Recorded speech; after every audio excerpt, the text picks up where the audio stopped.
يوسف، عندك مشكلة مع صديقك محسن. بدأت المشكلة بين يوسف ومحسن بعد ما رجعوا إلى المغرب. كانوا عايشين بفرنسا، كانوا عم يشتغلوا، ضلوا عايشين سوا بنفس المنزل، بقيوا شي 6 سنوات، أصدقاء عمر زي الإخوة. لما رجعوا على المغرب رجعوا معهم شوية فلوس، قرروا إنهم يفتحوا بكازابلانكا، يفتحوا مقهى حلو، يعني تكلفوا عليه. كل واحد منهم حط تقريبا شي 75,000 يورو، وفتحوا المقهى ومشي حاله المقهى ونجحوا، كانوا عم بيطلعوا فلوس والناس بتجي لهم، إلى أن يوسف تعرف على صديق آخر.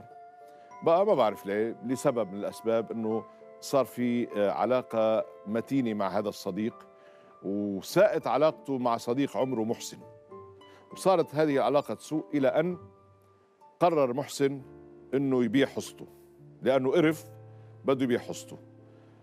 طبعا له حق الشفعة. يوسف اشترى الحصة، محسن باعه إياها ب50,000 يورو.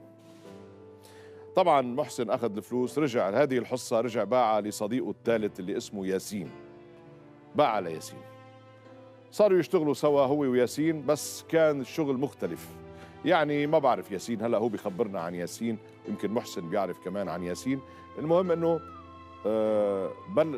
بدأ المقهى يخسر، وصارت تتراجع الأعمال، فلسوا، سكروا المقهى، سكر المقهى. طبعا رجع اختلف مع ياسين ومش عارف، انما وعي اليوم انه محسن كان صديق حقيقي وبيحز عليه انه هالصداقه انتهت بيناتهم، واجا على برنامج مسامح كريم حتى يستعيد هذه الصداقه مع محسن. مش هيك؟ تتمنى. بقى محسن بالانتظار، خليه يتفضل محسن.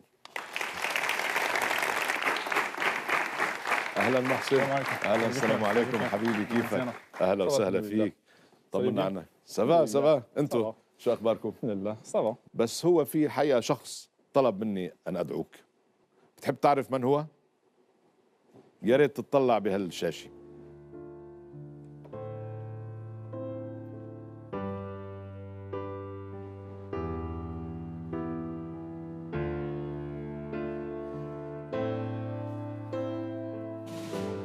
محسن لا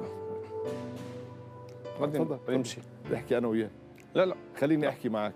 تفضل محسن. لا هو اللي داعيني. لا انا داعيك مش هو. لا واش هو اللي داعيني؟ لا انا داعيك. هو فرجيك صورته، هقول لك شو هذا ما خصنيش نجلس، هذا ما خصنيش نشوفه كاع. لا ابدا. طب خليك اقعد شوي. اجلس حبيبي، ولو للاسف.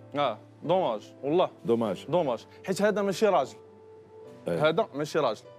هذا انت داعيني، انا غادي ندير لك الشوهه اليوم، غادي نبين لك الصوره الحقيقيه ديالك. انت ماشي راجل.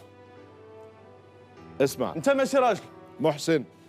محسن حبيبي، ليك خليني انا اقول لك شو ماشي راجل انت. ليك تفوع على بنادم كيدير محسن. يعني هاد خليك قاعد، خليك سامعك والله. هذا الشخص هذا ماشي ديال ماشي ديال العشره وماشي ديال والو، ماشي ديال والو. يعني صحاب صحاب كيكونوا خوت، وهذا كان كيمثل عليا خويا. تعال شوي يعني ودا لي فلوسي ودا لي كل شيء. اقعد شوي. ودا لي فلوسي ودا لي كل شيء. انا حنحكي كل شيء.